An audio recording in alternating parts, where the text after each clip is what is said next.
Let's go to Mercedes Stephenson as we wait for the Prime Minister to give us his daily briefing. Mercedes is self-isolating at home. Mercedes, you've learned something about the American administration, the White House, apparently looking at putting troops near the Canadian border. That would be extraordinary. What's that all about? Yeah, it would be extraordinary, Donna, because part of the proud history of Canada-U.S. relations, and Canadians and Americans will tell you this, is that it's the longest unmilitarized border in the world. It's largely undefended, and that is a sign of the closeness of the two relationships. So it would be historic and an unprecedented move if Donald Trump and the White House were to put troops along the border to monitor for illegal border crossings. This is something that is being floated inside the White House. I have multiple sources telling me that the White House and President Trump want to do this. The troops would be there not to stop the border crossers themselves, but to monitor using military intelligence technology that does surveillance and has sensors that can pick people up coming across the border. Now, this is all being done under the guise of COVID-19 concerns about Canada-U.S. border security. There's a very small number of people who cross the border between official crossings from Canada to the U.S. Most of the illegal border crossings come from the U.S. to Canada. So what exactly would these troops be doing? Well, they'd be about 30 kilometers back from the border. That's where they would have this technology that picks up if someone is crossing illegally or irregularly. They would provide that information to U.S. Border Patrol agents who would then use it to go and arrest or interdict the person. And it's important to note the U.S. military doesn't have domestic law enforcement powers. So those troops would not be arresting people themselves, but about 1,000 or under 1,000 troops deployed approximately 30 kilometers back from the border using that sensor technology to aid U.S. Customs and Border Patrol during the COVID-19 crisis. Now, my sources say it would end after the crisis, but it's still ruffling feathers here in Ottawa and in Washington by people who say, look, this has been a very close and positive relationship. Putting the military on the border to stop a handful of crossers would potentially fundamentally change that long history. There's been no final decision yet about whether or not to move ahead with this,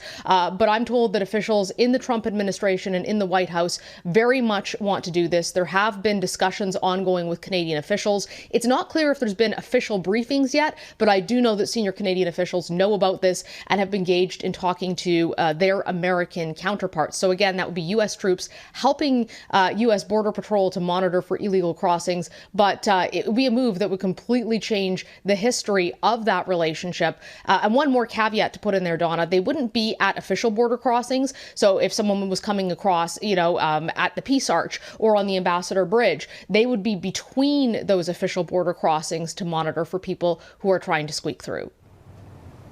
A couple of questions I have is why? I mean, just the big why, because it doesn't seem like a good use of resources. And is it just a show for the president to say we're doing this at the border when really the threat, let's face it, is limited? Well, there's more of a threat right now of Americans coming from, example, New York State up to Canada and transmitting the virus here because New York is such a hot spot for this virus. There's more of a danger of that than, some Canadians crossing over into the U.S. Yeah, those are great points, Donna, and those are questions that I'm hearing from the sources that I've been speaking to. In terms of the why, well, this is saying that he's concerned about COVID-19, but as you pointed out, there are far more cases of it in the United States than there are in Canada. One senior official said to me they couldn't understand why anyone would risk leaving Canadian healthcare right now to go into the U.S. It is seen by a lot of senior officials as the Trump administration trying to distract from the criticism that they're getting over their COVID-19 response, and that this would be posturing, that this would be a way to try to change the conversation, and that's why they're looking at that, versus that there are serious legitimate fears that a large number of people are coming across the border from Canada carrying COVID-19. You also touched on resources. That as well is something that I'm hearing from sources in terms of a frustration, that there is a desperate need right now for resources south of the border, that there could could be a potential military role in terms of trying to help care for people, to set up the logistics around care and around dealing with those who are sick, like tents, monitoring, and military help medically. So a lot of folks do not think that deploying the troops along the border would be a good use of resources. We're still talking about under 1,000 troops, but that would still be under 1,000 troops that aren't available to do something else. Yeah, and you know what's remarkable is just look at New York City, for example, not even the state, just New York City. The number of cases there now, I don't think we have fresh numbers from today, but yesterday, as of Wednesday evening, there were 20,000 cases just in New York City, 280 deaths just in New York City. And in one hospital in Queens, which is now becoming like a center for treating COVID-19 patients, 13 people died in 24 hours, including some people who were younger than the demographic that we're all been told is mostly at risk. So I think the U.S. has much bigger things to worry about than the threat from Canada.